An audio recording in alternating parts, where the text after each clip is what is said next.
Hare Krishna, Krishna Krishna, Hare Hare, Hare Rama,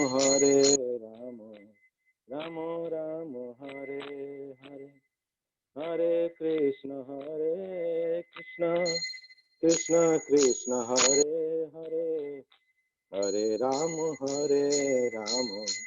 Rama Rama, Hare Hare. Hare Krishna, Krishna Krishna, Hare Hare, Hare Rama, Rama Rama, Hare Hare. Hare Krishna, Krishna Krishna, Hare Hare, Hare Rama, Rama Rama, Hare Hare. Hare Krishna, Krishna Krishna, Hare Hare, Hare Rama, Rama Rama, Hare Hare. Hare Krishna, Krishna Krishna, Hare Hare, Hare Rama, Rama Rama, Hare Hare. Hare Krishna, Krishna Krishna, Hare Hare, Hare Rama, Rama Rama, Hare Hare. Hare Krishna, Krishna Krishna, Hare Hare, Hare Rama, Rama Rama, Hare Hare. Hare Krishna, Krishna Krishna, Hare Hare, Hare Rama, Rama Rama, Hare Hare. Hare Krishna, Krishna Krishna,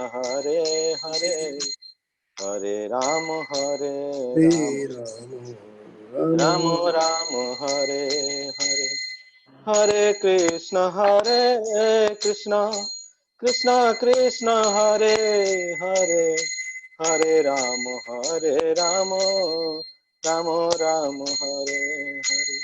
Hare Krishna, Krishna Krishna, Hare Hare, Hare Rama, Rama Rama, Hare Hare. Hare Krishna, Krishna Krishna, Hare Hare, Hare Ram, Ram Ram, Hare Hare.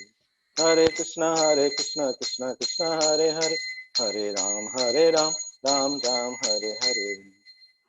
Hare Krishna, Krishna Krishna, Hare Hare, Hare Ram, Ram Ram, Hare Hare. Hare Krishna, Krishna Krishna, Hare Hare, Hare Ram, Ram Ram, Hare Hare. Hare Krishna, Krishna Krishna, Hare Hare, Hare Ram, Ram Ram, Hare Hare.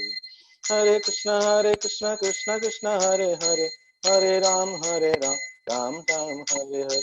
Hare Krishna, Krishna Krishna, Hare Hare, Hare Ram, Ram Ram, Hare Hare. Jaya Jaya Sri Chaitanya, Jaya Nityananda, Jaya Deta Chandra, Jaya Gaura Bhakta Vrinda. Jaya Jaya Sri Chaitanya, Jaya Nityananda, Jaya Deta Chandra, Jaya Gaura Bhakta Vrinda. Jaya Jaya Sri Chaitanya, Jaya Nityananda, Jaya Deta Chandra, Jaya Gaura Bhakta Vrinda. Jai Gaura Bhakta Vrinda ki jai. Over to Ramananda Prabhu.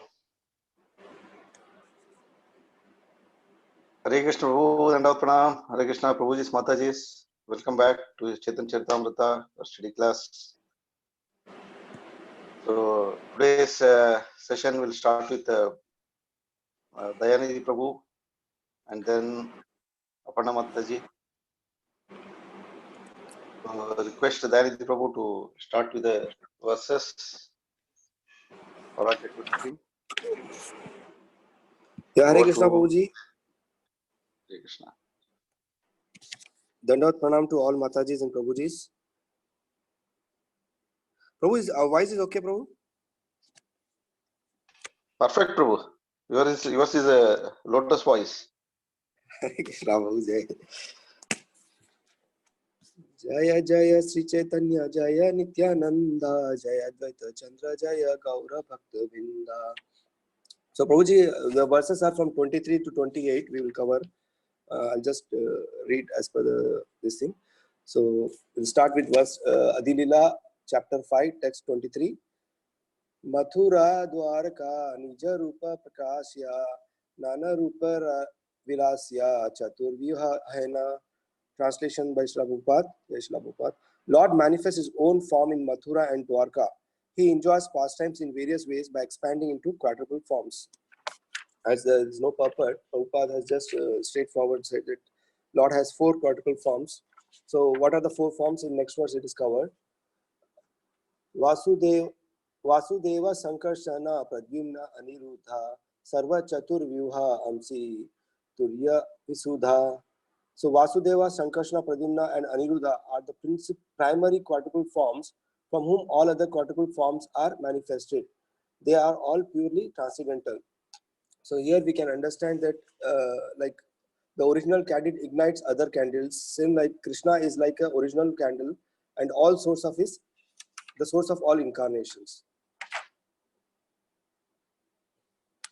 Here is the like original form is mentioned where Krishna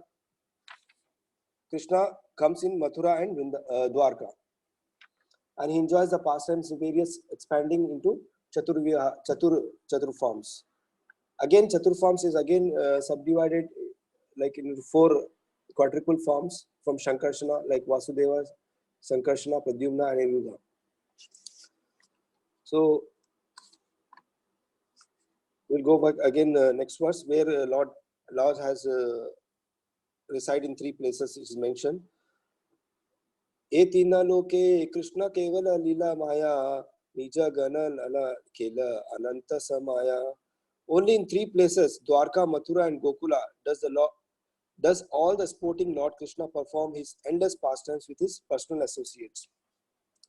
So here it is mentioned that Lord has performed in 3 places the most of the pastimes, where Dwarka, Mathura and Gokula. So here Gokula means, the word Go means cow, Kula means residence or living place. So where it's like co-head boys and Krishna's lives Gokula.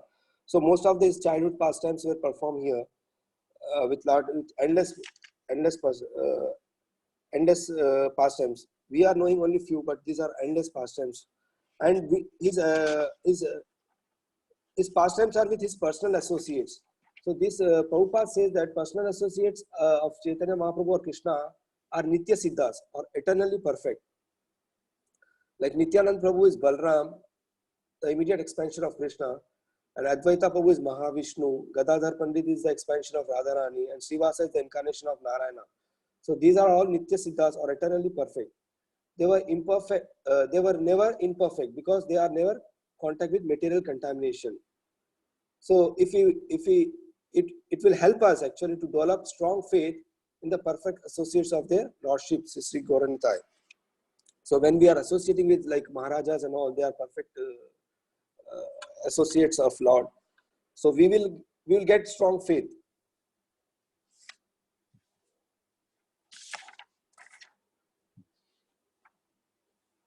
And Krishna's childhood pastimes at Gokula are particularly very sweet and easily understood by the ordinary people in general. So again, Krishna Prabhupada explains in Venkuta Planet. I'll read text 27. Parama Vyajana Madhyur Kore Swarupa Prakasa Narayana Rupe Karena Vidha Vilasa. In the Venkuta planets of the spiritual sky, the Lord manifests his identity as Narayana and performs pastimes in various ways. Translation: Krishna's own form has only 2 hands, but in the form of Lord Narayana, he has 4 hands. Lord Narayana holds a conch shell, disc, club, and lotus flower, and he is full of great opulences. The Sri, Bhu, and Lila energies serve at the lotus feet of Lord. So in this purport, actually different acharyas and scriptures explain description about Sri, Bhuva and Lila energies, which we'll discuss in brief about these energies. Actually, these energies are employed in the service of the 400 Narayana in Venkuta. So there is a one Prabhupada mentioned here, one Alvar's family who have seen Lord with this in a village of Brahmana, they have seen that Lord has come with these three energies. So which he explained in the translation as, they saw the lotus-eyed Lord Vishnu, the Supreme Personality of Godhead, mounted at Garuda and holding Lakshmi, the goddess of fortune, to his chest. He resembled a bluish rain cloud with flashing light, and in two of his four hands, he held a conch shell and disc. He stressed down to his knees, and his beautiful limbs were smeared with sandalwood and decorated with glittering ornaments. He wore yellow clothes, and by either side stood his energies, Bhumi and Lila. So these Alvar's family have seen Lord in that form, it is mentioned. So there are different references about Sri, Bhuva and Lila energies in the different scriptures. So we have, Prabhupada has given little on all the like other scriptures, like Sita Upanishad. It is mentioned that other side, other side stood his energies like Bhuva and Lila. In Sri Sampradaya it is mentioned. And Sita Upanishad, it is mentioned that Mahalakshmi has two forms, in spiritual and material form, where in spiritual she is the like willing energy, creative energy and internal energy. Again, willing energy is split into three, Sri, Bhu and Nila. So this is in Sita Upanishad, this is mentioned. And Madhavacharya also have given his commentary on this, where he said that Durga has three divisions, Sri, Bhuva and Nila. So Durga is the like illusionary energy for those who are weak in spiritual strength, because such energies are created energies of the Lord Vishnu only. And then in Bhagavad Sampradaya, Sri Jiva Goswami Prabhu has mentioned that about these three energies. Like Sri is like maintaining the cosmic manifestation, Bhu is the creates the cosmic manifestation, and Nila is the destroyer the creation. So all these together energies are mentioned as a Jiva Maya by Jiva Goswami Mahaprabhu. I think Prabhu, Ramananda Prabhu, you can cover more in detail. I request Prabhu to cover in more detail about this, and then we can cover most of the things in the seminar, Chaturvya seminar. Hare Krishna, Prabhu. Hare Krishna, Dandat Pranam. Finished, Prabhu? Yes, Prabhu. This verses up to 28 we finished. Yeah, okay. So quick. Thank you, Prabhu. You could cover briefly most of the points. I think better we go ahead with Aparna Mataji's verses.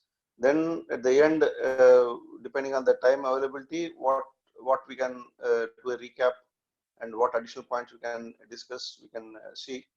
Aparna Mataji, can you Hare Krishna, start your verses? Yeah. Hare Krishna to all devotees. I have been allocated 6 verses from 5.29 to 5.34.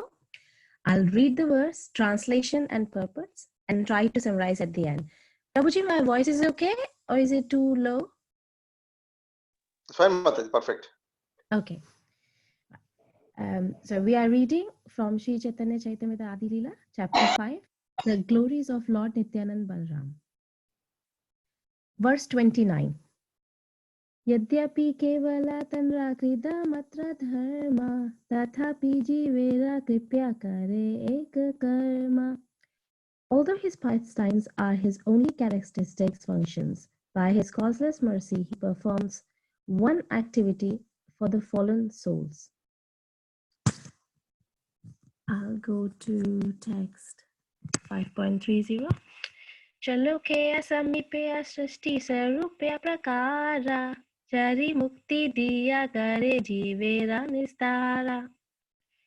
He delivers the fallen living entities by offering them the 4 kinds of liberation: Chalokya, Samipya, Shrishti and Sarupya.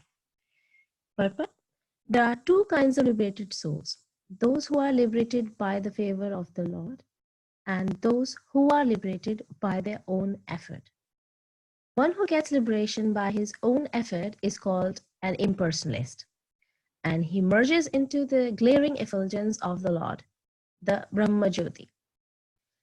But devotees of the Lord who qualify themselves for liberation by devotional service are offered 4 kinds of liberation, namely Shalokya, which is the status equal to that of the Lord, Samipya, constant association with the Lord, Shrishti, opulence equal to that of the Lord, and Sarupya, features like those of the Lord. Text 5.31. Brahmaya sayujya muktera taha nahi gati Vaikuntha bahire hayata sabarasta sthiti. Those who attain Brahma Sayuja liberation cannot gain entrance into Vaikuntha. Their residence is outside the Vaikuntha planets. Text 5.32. Vaikuntha bahire eka jyotirmaya mandala Krishnera angera prabha parma ujjvala. Outside the Vaikuntha planets is the atmosphere of the glowing effulgence, which consist of supremely bright rays of the body of Lord Krishna. Text 5.33. Siddha loka nama tara prakrita para chitswarupa tanha nahi chisakti vikara.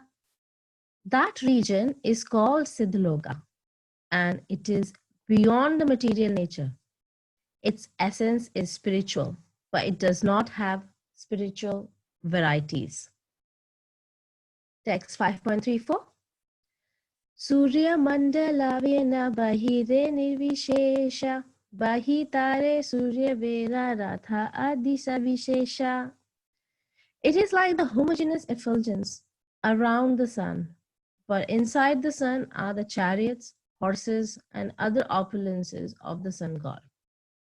Outside of Vaikuntha, the abode of Krishna, which is called Paravyoma, is the glaring effulgence of Krishna's bodily rays. This is called the Brahma Jyoti. The transcendental region of that effulgence is called Siddhaloka or Brahmaloka. When impersonalists achieve liberation, they merge into the Brahmaloka effulgence. This transcendental region is undoubtedly spiritual, but it contains no manifestations of spiritual activities or variegatedness. It is compared to the glow of the sun. Within the sun's glow is the sphere of the sun, where one can experience all sorts of varieties. Hare Krishna. I would like to summarize, recollecting 3 main points from these 6 verses. Number 1, everything happens due to the causeless mercy of Krishna. This is evident in Lord's Damodar Lila, which we are going to have today in our house, where one fingers out of the 2 signifies the causeless mercy of the Lord. Then the second point I would like to emphasize is on the types of liberation we have covered today. There are 5 types of liberation, which could be grouped into 2 broader categories. The first one is for those who are liberated by their own effort, called as impersonalists. And the second one for those who are liberated by the favor of Lord. And so the one who gets liberation by his own effort is called an impersonalist, and he merges into the glaring effulgence of Lord, the Brahma Jyoti. But devotees of the Lord who qualify themselves for liberation by devotional service are offered 4 kinds of liberation, namely, we covered Shalokya, which is the status equal to that of the Lord, opulence equal to that of the Lord, and Sarupya, which is the features like that of the Lord. And the last one being the Samipya, which is the constant association with the Lord. And out of all 5 types of liberation, this is the one devotee seeks for. Brahma Jyoti, I expect RKD Prabhuji is going to do a presentation on that.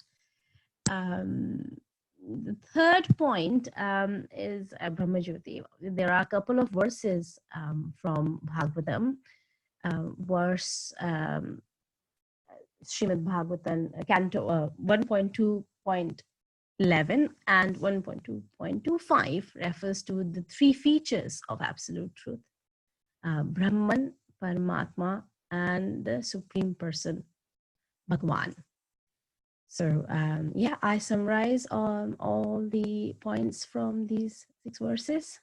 Hare Krishna, Prabhuji. Hare Krishna to everybody. Hare Krishna Mataji, Dhanapranam, thank you very much. I think both the preachers done so quickly today. Left with so much time, almost 40 minutes time is left. Each, I think less than 10 minutes, each one of you finished. I request other members present to to share any points for all these verses before I do sort of recap and recap of Goloka and other points. Dinesh Prabhu, you have something? Hare Krishna, Prabhuji. Hare Krishna, Rasish Prabhu.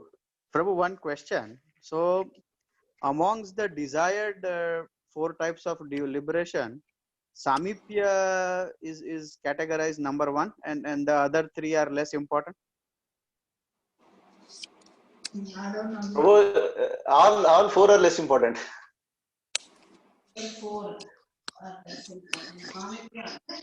All 4 are less important. Within these 4, there is no like one is high, one is low. All the 4 are same, but depending on the desire. But all 4 are not wished by devotees. Because Samipya is the only one which offers, close service to the Lord. Yeah, So but still that has got a tinge of selfishness. Enjoying Selfishness. Selfishness, yeah. So no, it is individual perception to identify which one is better. Okay, someone may say, okay, I want to be same form as the Lord, so I can do much better service. So all the if you go to if you remember Gopakumar's story, when he goes there, everyone is like Vishnu 400 form Vishnu. So he gets confused. Who is Vishnu? Who is not? So every time when someone is coming, the glaring personality coming, then he will pay obeisances. Then he'll say, "You are my supreme Lord." Then he said, "No, I'm not Lord. I'm only a servant." So like that, the kind of the desire to have the similar form of the Lord, so that he can serve the Lord better. So that is all individual perception. But for devotees, none of these 4 are important. Within the 4, which one is better, that is very difficult to say because it differs from person to person. Otherwise, 4 will not be there. Only 1 will be there. If one is better and other one is not, so others will not exist.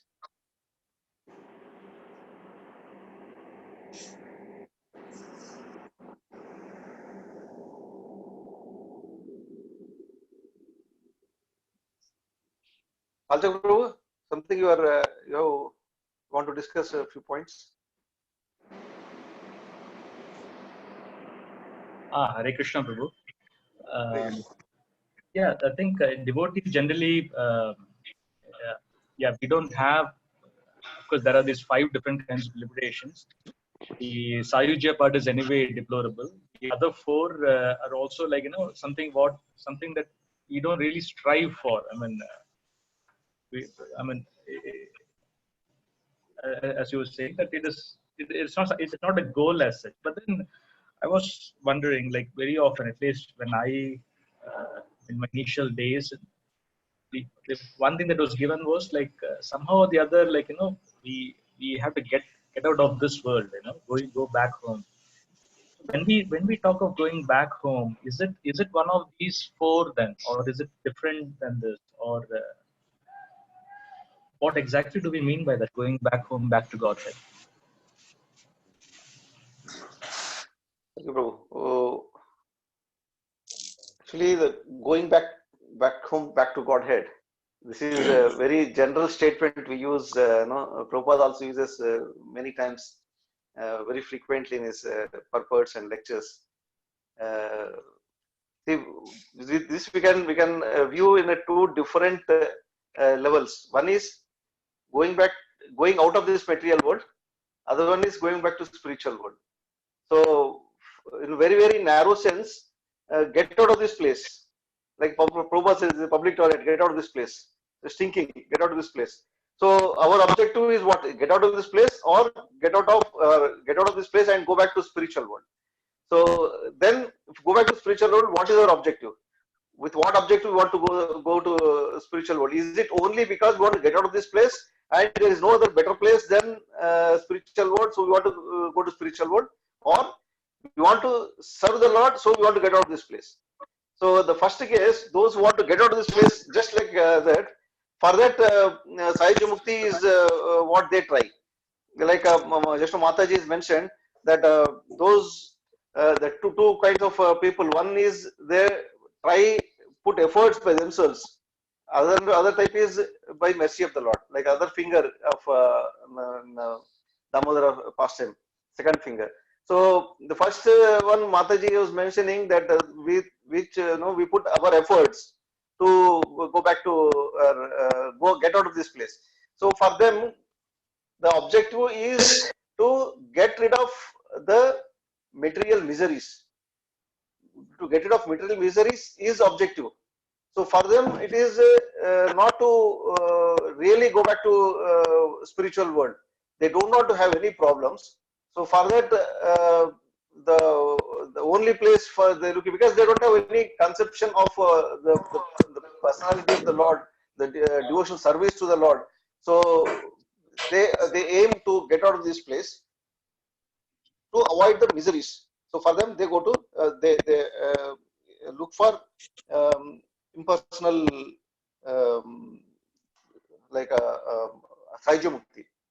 So second case, as Mataji was mentioning, the second finger of the Lord, the second finger of which is mercy of the Lord. So there, it is the idea is to go back to get out of this place, to go back to spiritual world to serve. So it has got different varieties, like four kinds of liberations we are thinking, plus the fifth one, apart from Sahajya Mukti. Sahajya Mukti is, we will keep it aside. The 4 plus one more is there that we will discuss. The 4 is what actually happens by mercy of the Lord. So it is not going back to the spiritual world, is not intended by the devotee aiming for one of these like liberations. That is given by the Lord, depending on the desire in what we want to serve the Lord. Desire in the way we want to serve the Lord. So the desire, the way we want to serve the Lord decides our destination. So it doesn't mean that we desire for Samipya and then we go there, or no, we desire to serve the Lord in that particular fashion. So we have that kind of liberation. See, for example, like Krishna says in Bhagavad Gita, whatever form you meditate at the time of living, whatever you meditate at the time of living is what you achieve. So people, suppose they meditate on Sahajya Mukti, like they want to merge with the Lord. So what happens there is they have no material body, no spiritual body. So Prabhupada explains that there is no material body and there is no spiritual body. So the only soul goes there, but they are full of consciousness. The consciousness is there, soul is there, but it's a frozen state. So they go there, and Prabhupada gives one wonderful example in one of the lectures. Prabhupada says, to understand more clearly about what is the concept of Sahyajya Mukti in the Brahma Jyoti is Prabhupada was actually once he was traveling in a plane. While he was traveling in a plane, he was just looking out from the window, and there was completely blue sky, totally blue sky. Then Prabhupada disciple was sitting next to him. When Prabhupada was looking out, disciple want to impress Prabhupada, said, Prabhupada, what a beautiful view. He said, Prabhupada said, yes, it is very beautiful. Then after some time, Prabhupada was looking like that only outside. Then the disciple was again told Prabhupada, this is the same blue sky. There is nothing different. Like for last 10 or 15 minutes you are looking at. So there is nothing difference. Prabhupada said, then that particular point Prabhupada said, this is what actually Brahma Jyoti. This is the feeling what we have in Brahma Jyoti. It is a beautiful, definitely it is very beautiful compared to the constructions, the buildings and all we see in this material world. When we go into the sky, very beautiful blue sky is there, and it is Ananta. It is never ending. And initially it is very so beautiful with the nice clouds here and there and very beautiful view. But there is no variety. Because there is no variety, after some time, as the disciple told, it is the same. What is why you are looking out so much outside? Prabhupada said, this is exactly what happens in Brahma Jyoti. That's actually what Prabhupada wanted to convey to his disciple, that what Brahma Jyoti means. So it is beautiful, but there is no variety there, and it is the so-called the kind of happiness, the bliss, what we experience by seeing the nice blue view of sky will continue to be there forever. So the soul gets there is no variety of happiness. So soul gets frustrated. So Prabhupada said that particular moment, the soul, because it's frustrated, there is no place for the soul in that place. Because once you enter into spiritual world, there cannot be any tinge of material elements, material emotions. So frustration again is a kind of material emotion. So there is no place for the soul to reside in the spiritual world. So they will come back. They don't know anything beyond. So because they were frustrated, they wanted varieties. Prabhupada said they come back to the material world and do start doing philanthropic service. So that is one part of the Sahyajya Mukti, one part of the liberation. Now coming to the same example we take, when the time of leaving the body, we wanted to serve the Lord in a particular way. So depending on that mood, we get to one of the other four kinds of liberations. Lord, that is the mercy of the Lord. So it is not the effort by the devotee. Effort by devotee, the effort by the jiva is only in the first case, as Mataji mentioned. In the first kind of liberation, which is Sahyajya Mukti. In the other four, there is no effort from the devotee to get the liberation. His idea is only to serve the Lord in a particular form. So going back to Godhead, Prabhuji, to correct me if I am wrong, if your question, if I understood rightly, going back to Godhead, going back to spiritual world, is not necessarily any one of these four, apart from Sahyajya Mukti. Sahyajya Mukti will keep it aside, and not necessarily one of these four liberations. That happens by the mercy of the Lord, as Mataji was mentioning, second finger, like when we have the effort to go back to spiritual world, to serve the Lord in a particular form, not exactly go back to spiritual world, serve the Lord in a particular form, a particular mood. So depending on the mood, I will go back to the same point, same verse Krishna said in Bhagavad Gita, whatever you are remembering at the time of leaving the body. So we remember to serve the Lord in a particular way, particular emotion, particular mood. So we get that particular body, a particular seva, and then we get suitable body to have the service in spiritual world in one of these four liberations, like a Sahyajya, not Sahyajya, the Samipya, or all this other four kind of liberation. The fifth one is ultimate, which is one who is in a gopi bhav. For them, serving the Lord, like there again, Prabhupada like differentiates. One is he serves Radha and Krishna in whatever mood you are. When suppose some other people will serve in Vatsalya Bhava Krishna, so they also go back to spiritual world. They also go back to Goloka Vrindavan, but they will be in one of other layers of the petals. So they will be serving the Lord in a different, like in Vatsalya mode. We see in Goloka there are so many layers of petals are there. So in one of the layers they will be there, but still Lord exists there in personal, in the form of covered by, and the service will be done by the devotees.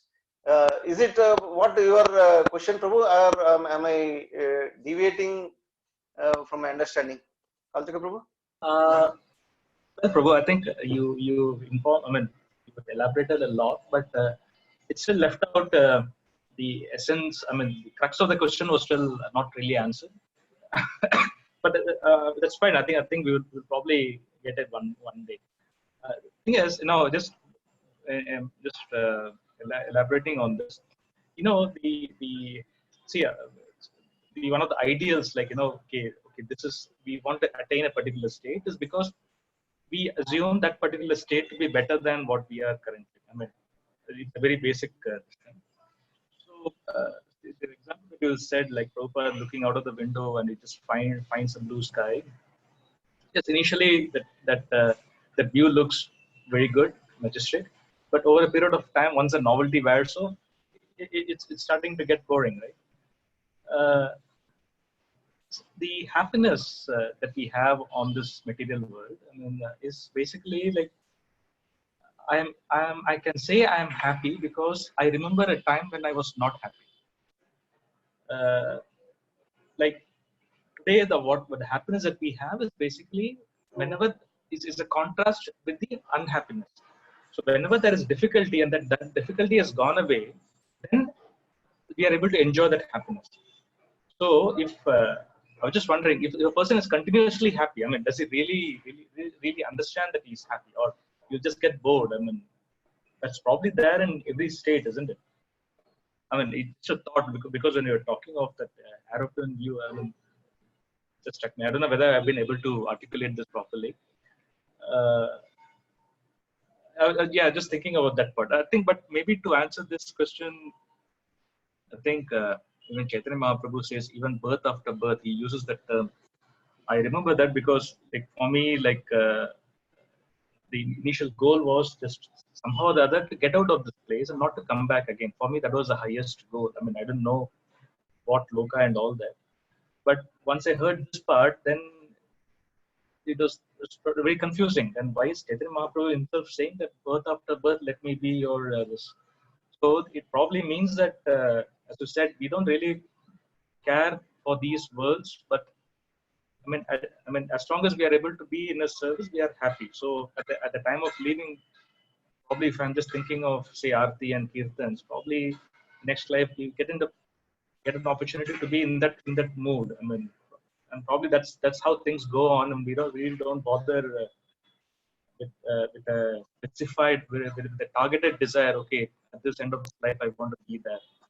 Probably that's the underlying unwritten goal of KC. That's what I come to believe right now. Is that right? I mean, or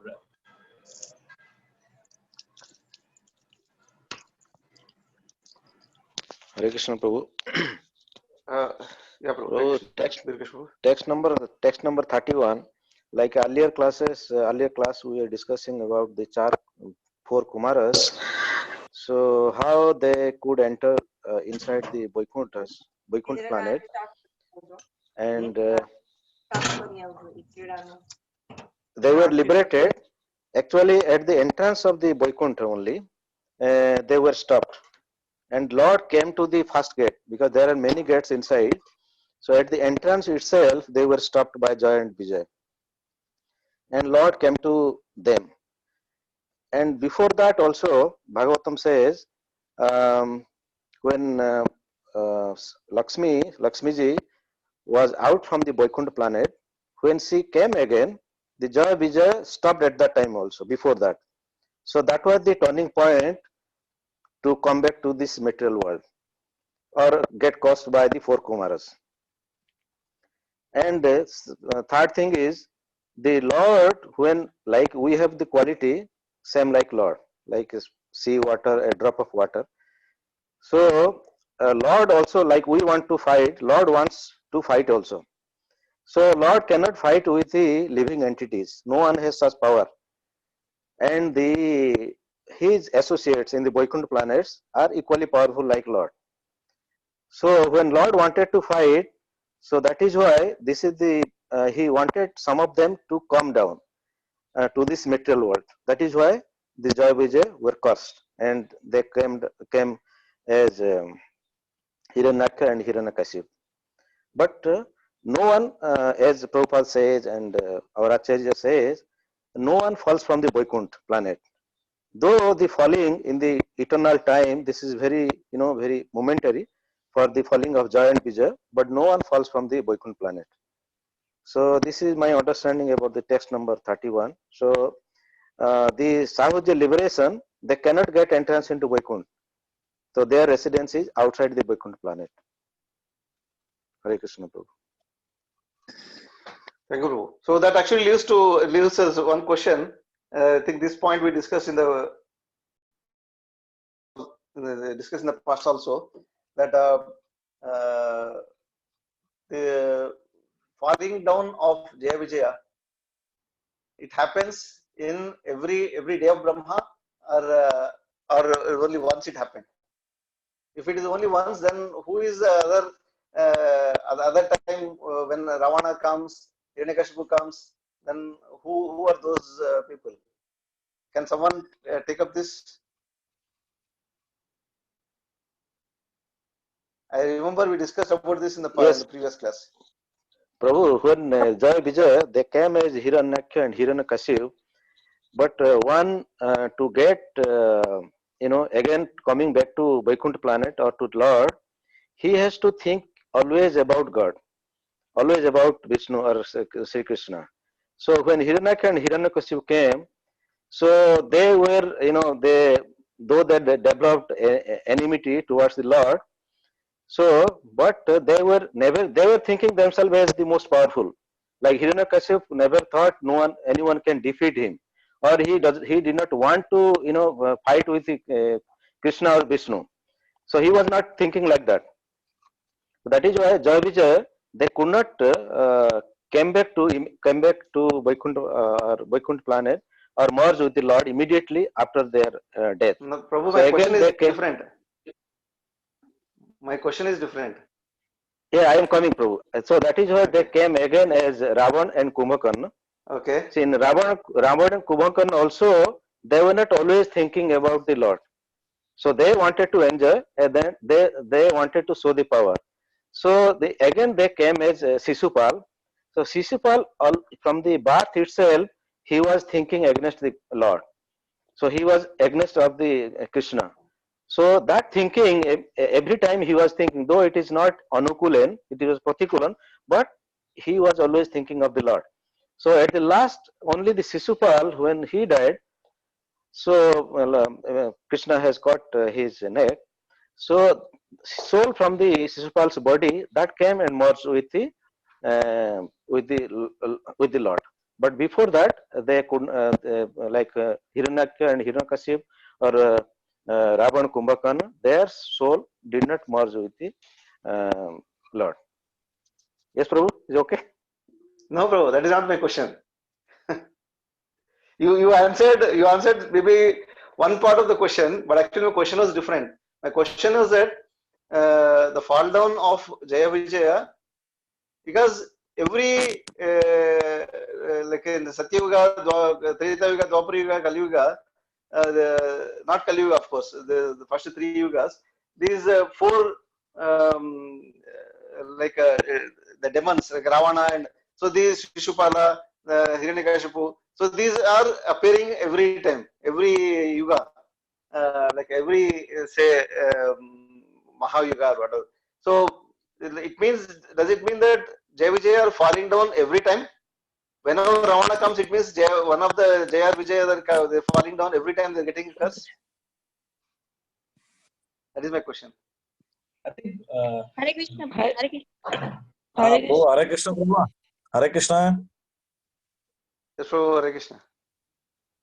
Prabhu, it's only one time it happens. Yes, Prabhu. Yes, it happened only once. Can someone add more points? Hare Krishna Prabhuji. I will cover this part in my next class.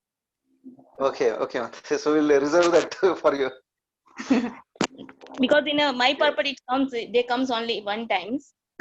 Okay, fine. I will cover in Arangmajari detail. Mataji? Yeah, okay, Mataji. Arangmajari, you have some points to share?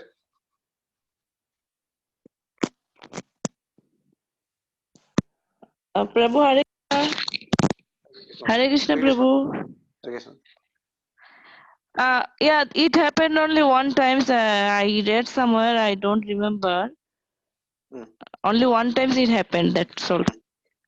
Yeah, thank you, Mataji. Karthika Prabhu, you are trying to add some points. no, I was just okay. I've heard it, read it elsewhere that every kalpa, like I think the whole thing gets reenacted. I don't know how authentic this is, but there is a story of Rama's Lord Rama when his time has come to depart. There is this ring of his. I mean, Hanuman is always guarding Rama, and so that time, Rama cannot go out. Like, he cannot leave his body. So he drops his ring. There's a hole on the floor, and he drops his ring. The ring goes into the floor. So Hanuman goes behind it to fetch it. And when he does that, he goes somewhere in the netherworlds, and there is a heap of rings. He finds that there's a dark room. There's a big heap of rings, and there is another person there, and who explains to him, "Oh, you have already come. So that's time Rama might have left now." Then Hanuman is astonished, and he asks why, and he says that every time like this a ring falls from top, and a monkey comes to collect it. Bhagavan, I mean, Lord has completed one avatar. That's what he was saying. So, the story, the idea behind that is actually a repetition.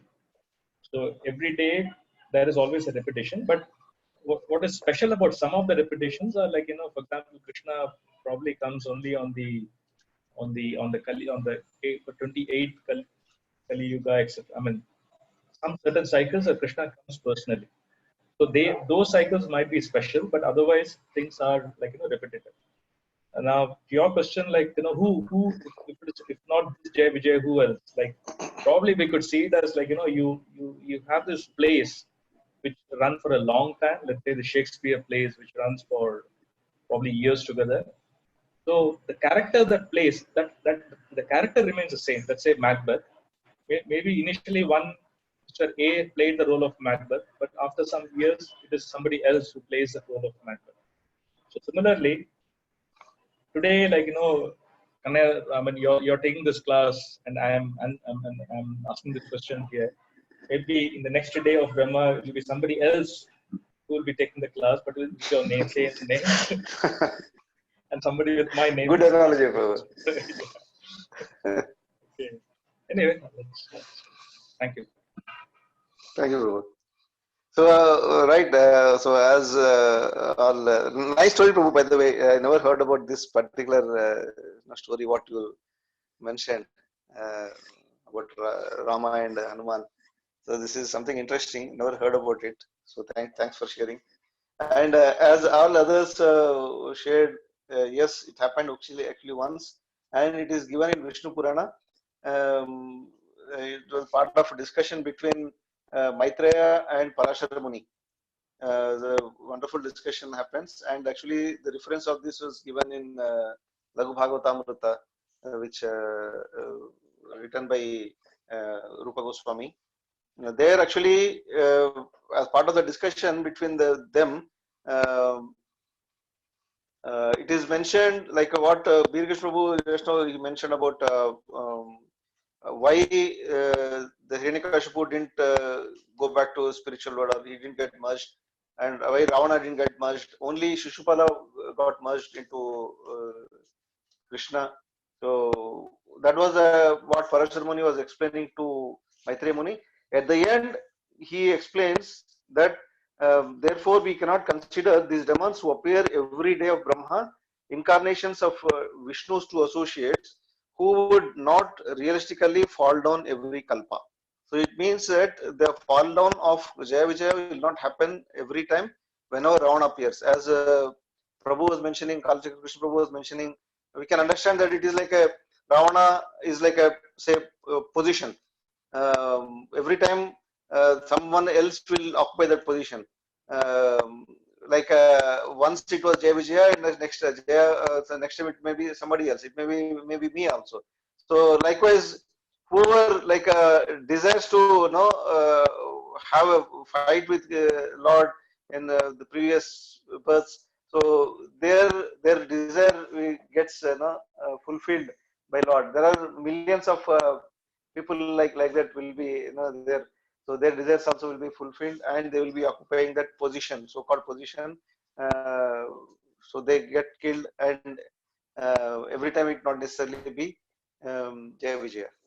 So that's any other points what you would like to share before we do sort of a small recap of what we discussed today, right from Dinesh Prabhu's verses. Any other points we have? Others want to discuss?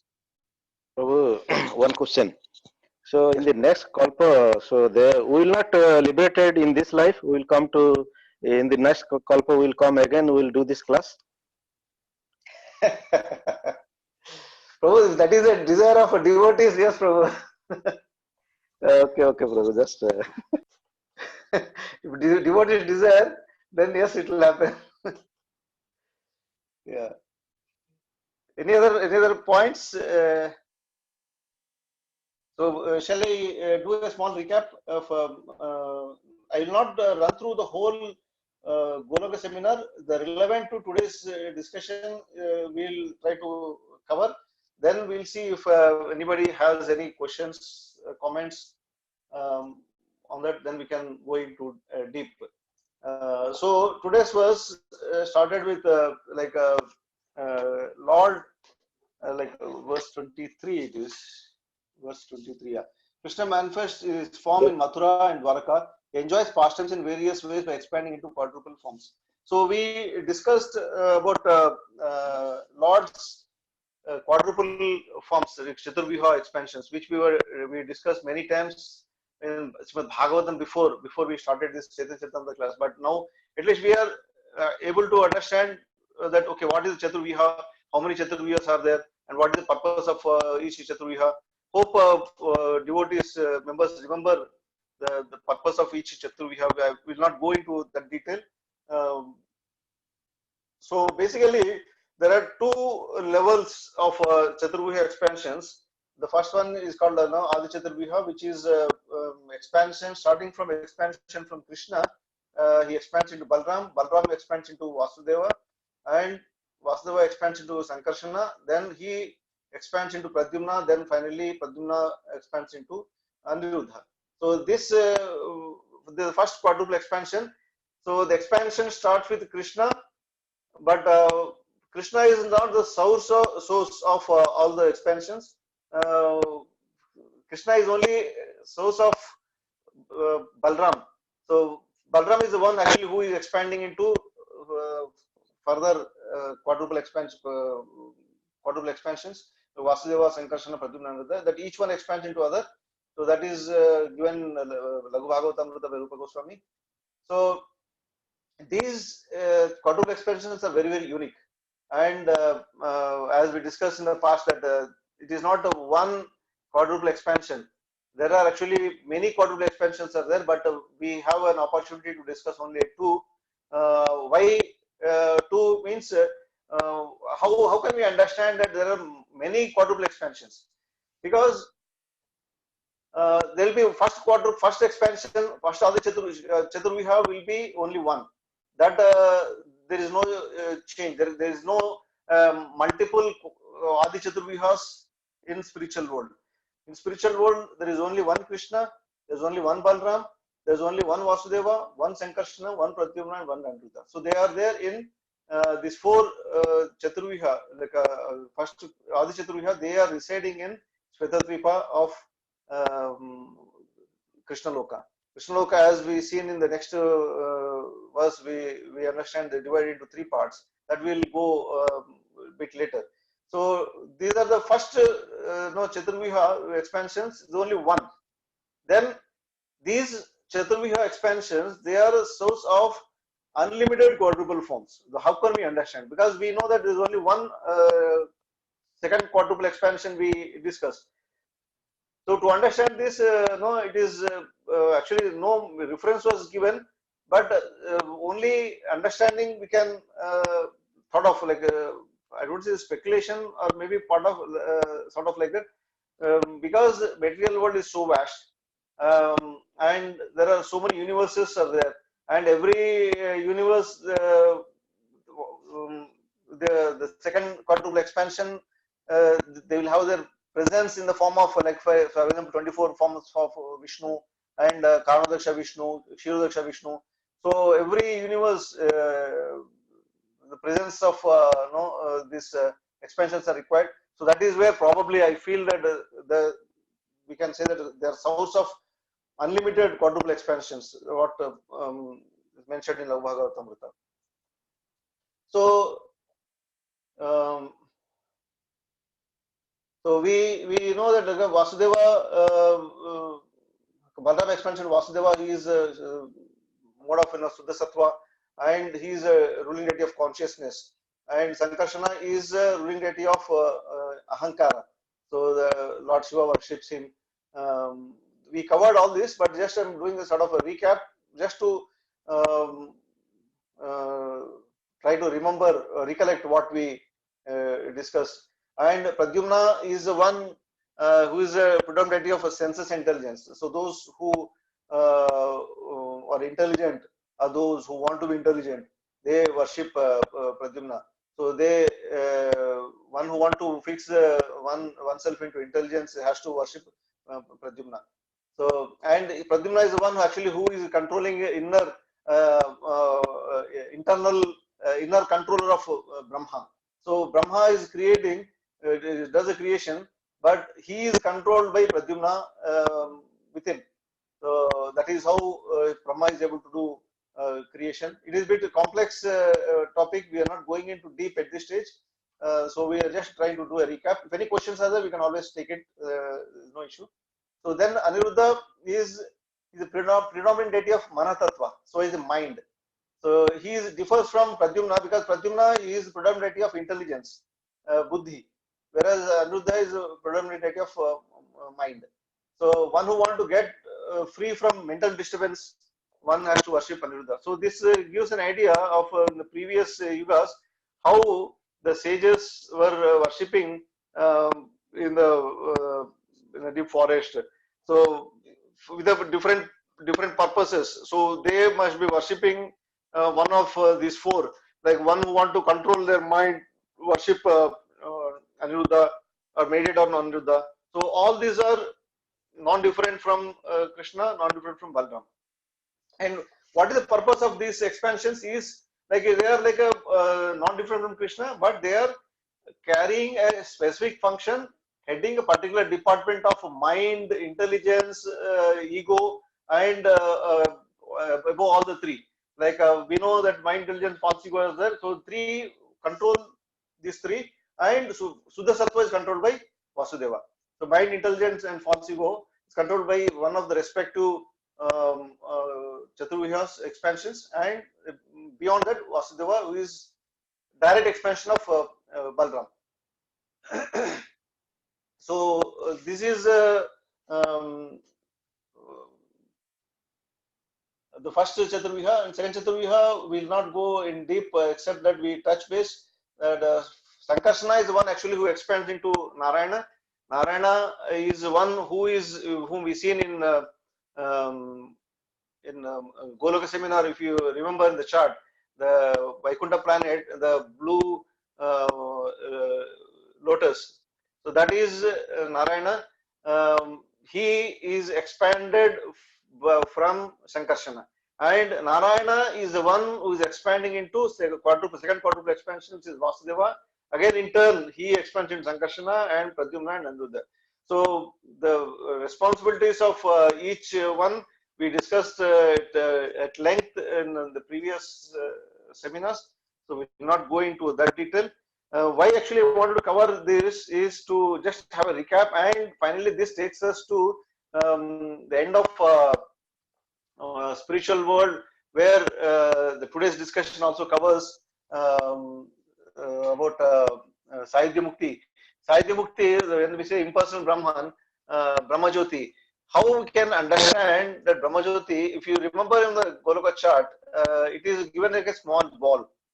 Is it a small ball when it is actually very, very difficult to visualize how this Brahma Jyoti is expanded. It is not a small ball sort of a, which was depicted in the chart. It was depicted as a small ball only for our understanding.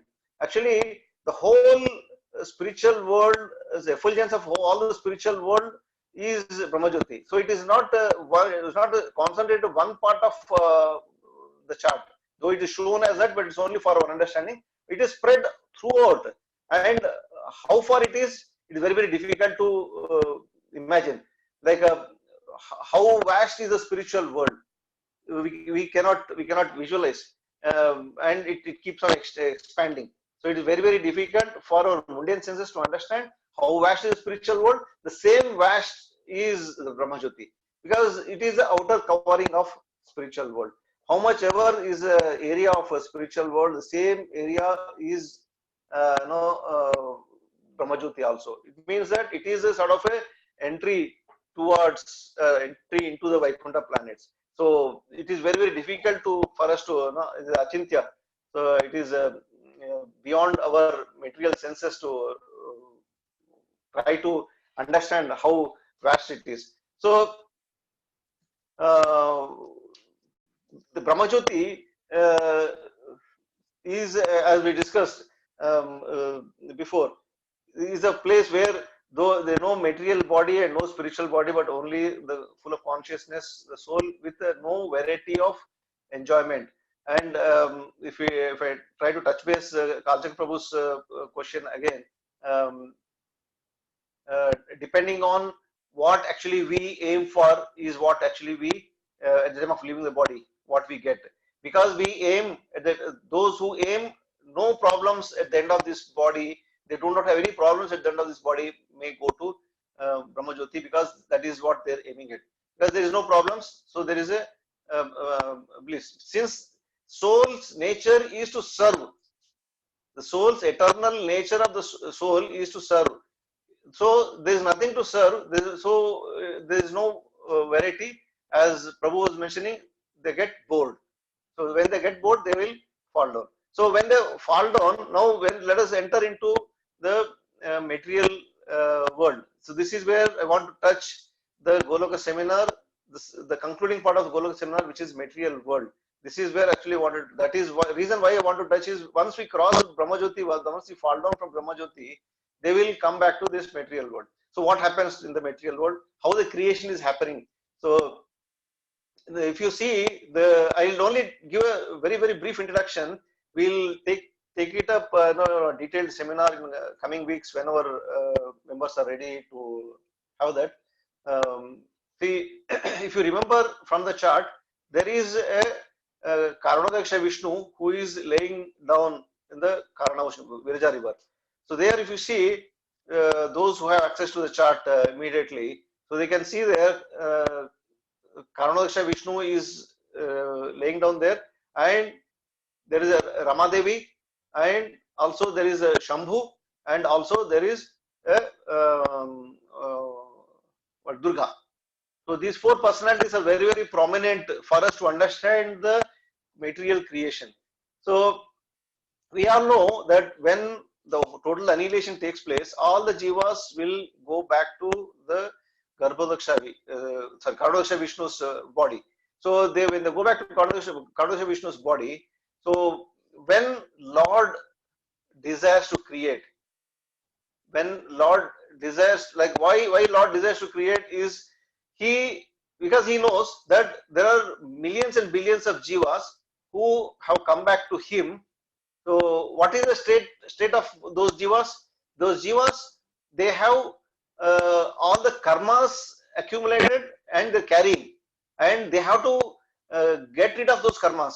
So Lord, out of compassion, so this is where we need to understand why the creation takes place. Because the jivas who are within the body of Karnodasya Vishnu, Lord, out of compassion, wants them to burn their karmas. So how it is possible? Of course, if Lord mercy is there, it is possible, but unless there is endeavor, Lord will not give mercy. So this we understand from Damodara pastime also. So Lord wants to give an opportunity for the jivas sitting inside his body, an opportunity to burn their karma. So he wants to give an opportunity for them. So with that opportunity, with that desire to give an opportunity to jivas to burn the karma so that they can go back to spiritual world. So Lord glances over to his internal potency Ramadevi. So that glance is very long discussion. We will cover very detailed in the material world presentation. That glance actually, when he glances Ramadevi is again expansion of Lakshmi, who is expansion of Radharani. So Ramadevi, when he glances to Ramadevi will pass on that glance. If you see that chart, there is a glance towards Ramadevi is there, and the same glance will be bit light, like in a light shade. It is further passed on to Durga. So Durga is, Ramadevi is a Yogamaya and Durga is a Mahamaya. So since the Lord cannot touch Mahamaya, so he glances only Yogamaya. So Yogamaya passes on that to Durga Devi. So, and it is also explained that the glance takes in the form of what do you call the effulgence. That effulgence will take the form of Shambhu. So it is like a personified form. We can understand as personal form of the glance of the Lord is Shambhu. So Shambhu will accept, will pass on that to Mahamaya, which is Durga. So all the jivas coming from the body of Karnodesha Vishnu through the glands. See, very important here. Jivas will not come out from the pores. They are coming out from the glands of the Lord. So they are coming out from the glands of the Lord. In that glands, they will be entered into womb of Maya. This is Durga Devi with the help of Shambhu. So that is where Shambhu comes in the picture. Shambhu is different from Sadashiva. That we'll discuss in detail in the material world seminar. So this is a basic introduction of material world to set the stage for us to take off from there. So this is how the jivas comes out from Karnodesha Vishnu body for burning out the karma which they accumulated in the previous lifetimes. So they will enter into womb of Maya with the help of Shambhu. So the creation starts from there. So this is background of Goloka seminar material world, which is the concluding part of. So we can do this whenever the devotees are ready. We can take up this maybe a couple of weeks later or whenever it is. So any other points or questions before we conclude? Hare Krishna, Prabhuji. Hare Krishna. Prabhuji, I have one question. Yes, Prabhu. As you mentioned, the jivas, when they merge into the body of Lord, as we discussed in many of the classes, that Lord form and his words or is abode. Like there is no difference. Yeah. Suppose if the Lord body, if we consider it as a Vaikuntha itself, when the living entity is merged with the Lord, I mean, they're into Vaikuntha. Then why again don't need to take birth? Prabhu, we need to understand one point here. Technically, what you said is true, but actually, what we need to understand is when the total annihilation takes place, what will happen to jivas? They have, because total annihilation takes place means annihilation takes place only the material creation. Nothing will happen to spiritual world. But the jivas, they have no place to, no way they can go back to spiritual world. So, but also it happens that total annihilation takes place. Where they will stay? They have to have some place for the souls to rest. So, Lord, out of the compassion, He gives resting. He will become a resting place for the souls to till the next creation happens. So it doesn't mean that they are merging into the body. Lord is accepting Himself as a resting place for the jivas. So it is not merging, Prabhu. So Prabhupada made it very, very clear. It is not a merging, and it is sort of a resting place. It is like a like a chowdhury. If you in a very crude language, if you say it's chowdhury, where when some tsunami or something is happening, or total destruction takes place, government arranges some safe places for the people to take shelter. So this is how it is. Lord is arranging a safe place to take a shelter for all the jivas when major tsunami is taking place in the material world. So it is not merging to, it is only a shelter. Is it clear, Hare Prabhu? Krishna. Okay, Prabhuji. Hare Krishna. Hare Krishna. I have one question, Prabhuji. Who is it? Prabhu? Purushottam. Prabhu, Hare Krishna. Sorry, Prabhu. Because the thing is Galaxy M30. Prabhuji, this Karnadaya Vishnu or Shavadaya Vishnu or Garbhadaya Vishnu, how it is connected to the expansion of Pradhunma, Sankarshan, Aniruddha, and what are their duties? Prabhu, actually, this is a part of the Chaturviha seminar which we did in the past. I think since you are not there that time, maybe we can do one separately whenever it's possible for you. If you can give title like this, their duties and how they are how they come from the Vishnu, like that it is. Yes, true. Actually, not in expansion wise, but little. Just start how it is connected to this expansion of Pradhinma, Aniruddha, Sankarsana, like that. Is there any connection in between them? Yes, Prabhu. Actually, if you see the first quadruple expansion, as we discussed, Krishna expands into Balram, Balram expands into Vasudeva, Vasudeva expands into Sankarsana. So here, Sankarsana is one responsible, Sankarsana of the first quadruple expansion, not second quadruple expansion. Sankarsana of the first quadruple expansion is the responsible. He expands into Karnadaksha Vishnu.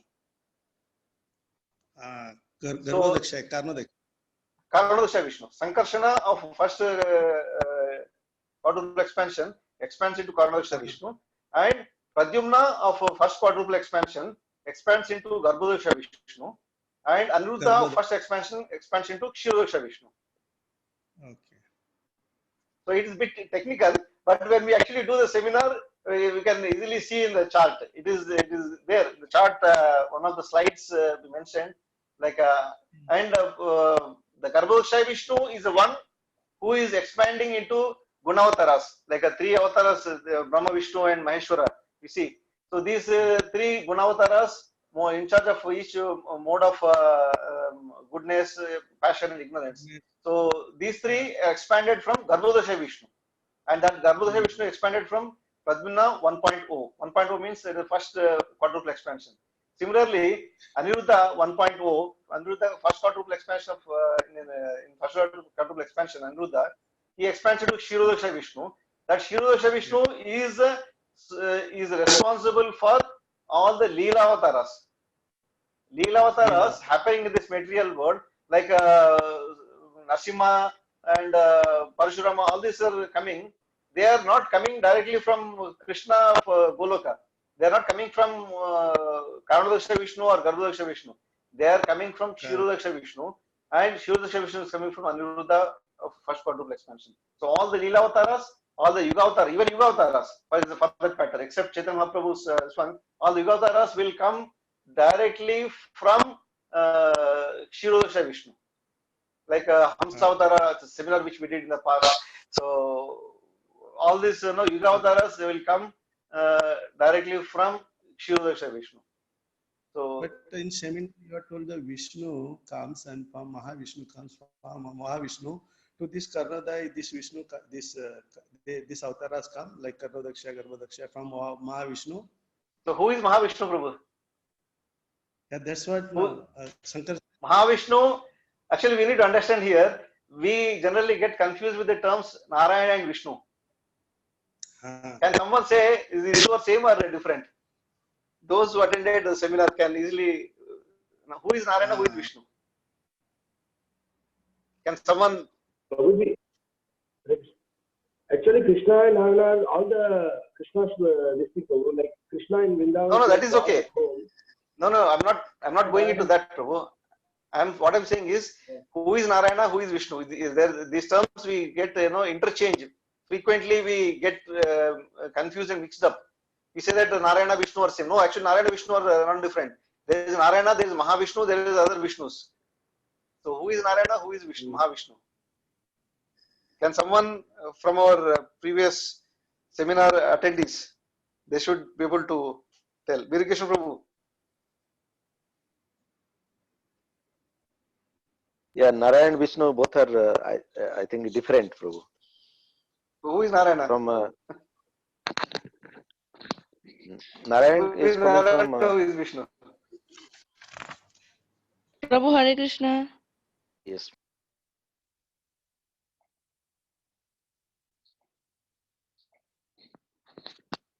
Yes, Mataji, please.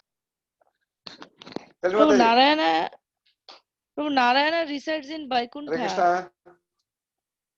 Narayana resides in Vaikuntha. That is Krishna only expanded as Narayana and Radharani is expanded as Lakshmi. So they are residing in Vaikuntha, Lakshmi Narayan. And that Vishnu, which we tell, that is I think in the material world, means out of Vaikuntha. And they are taking care of our material activities. So in this way, Narayana and Vishnu both are different. But although they are same, because they came from Krishna, only from Krishna to Balaram, like that they are coming, but they are different.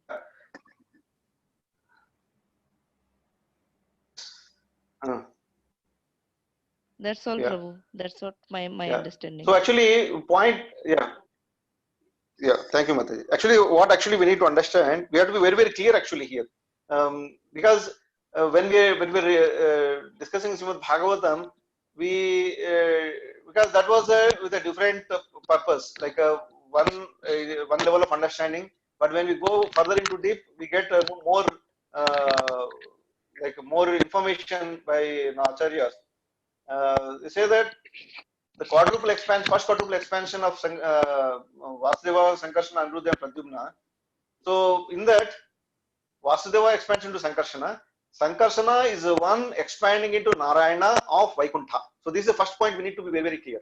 The Vaikuntha, where Lakshmi and Narayana we see in the Goloka chart, the blue lotus, where Narayana is sitting there along with Lakshmi, he is the expansion of Sankarsana only. So he is only Narayana. When we say Narayana, there is only one Narayana in the whole spiritual world. There is no multiple Narayanas. So there's only one Narayana is there in the spiritual world, who is the expansion of Sankarsana, and that Sankarsana is expansion of Vasudeva, and who is again expansion of Balram. So this Narayana is only one. So then who is Mahavishnu? Mahavishnu is different from Narayana.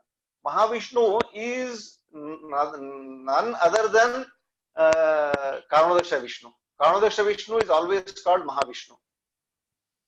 So when you say Mahavishnu is laying down in the Virija river, so he is Karnadaksha Vishnu. So Karnadaksha Vishnu is called Mahavishnu, and he from there further expansion starts. So where from this Karnadaksha Vishnu is coming? Karnadaksha Vishnu also we just know we discussed that Karnadaksha Vishnu is coming from Sankarshan. No. Sankarshan. Exactly. Yeah. So he is Mahavishnu. So he is Mahavishnu, and there are other two Vishnus who are Garbhodaksha Vishnu and Kshirodaksha Vishnu. They are coming from Pradyumna and Aniruddha respectively. Pradyumna of 1.0 and Aniruddha of 1.0, they are responsible for Garbhodaksha Vishnu and Kshirodaksha Vishnu. It actually is very, very technical.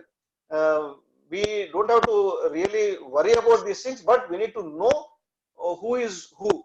With this all, what we try to understand is where is Krishna. We try to understand.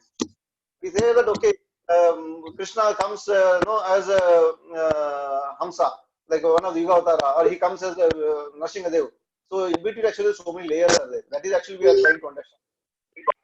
Krishna to Balram, Balram to Vasudeva, Sankarsana, Pradyumna, Aniruddha, and from there, from Aniruddha comes all the Lila Avataras. So this is a very, very long chain. So this is actually we are trying to understand from these seminars. Is it clear, Prabhu? Your question is. Yeah. So actually, when we do, when we do actually this. Yes, Prabhu. Yes. Go ahead. Yeah. Actually, when we do this Chaturviha seminars, what last time when I came to your camp also we did one, but that was since many members I noticed were not ready, so I just went superficially covering the major point. We didn't go in detail. So actually, those who are who can take this technical information, if they are mentally prepared, so we can discuss in detail with a kind of right kind of audience. So we can discuss all these things are there, Prabhu, in the Chaturviha seminar. What is the role of second quadruple expansion? What they do? Everything is we discussed. Second quadruple expansion we not done actually. Only first quadruple expansion we done in your camp also. So okay, Prabhuji. Thank you. So Hare Krishna, Prabhuji. Yes, Mataji. So Prabhuji, Narayana and Mahavishnu both are coming from Sankarsana, right? Narayana is coming from Sankarsana, yes. And Mahavishnu also is a source for Mahavishnu is Sankarsana. Yes, so both are coming from Sankarsana. Yes. Yeah.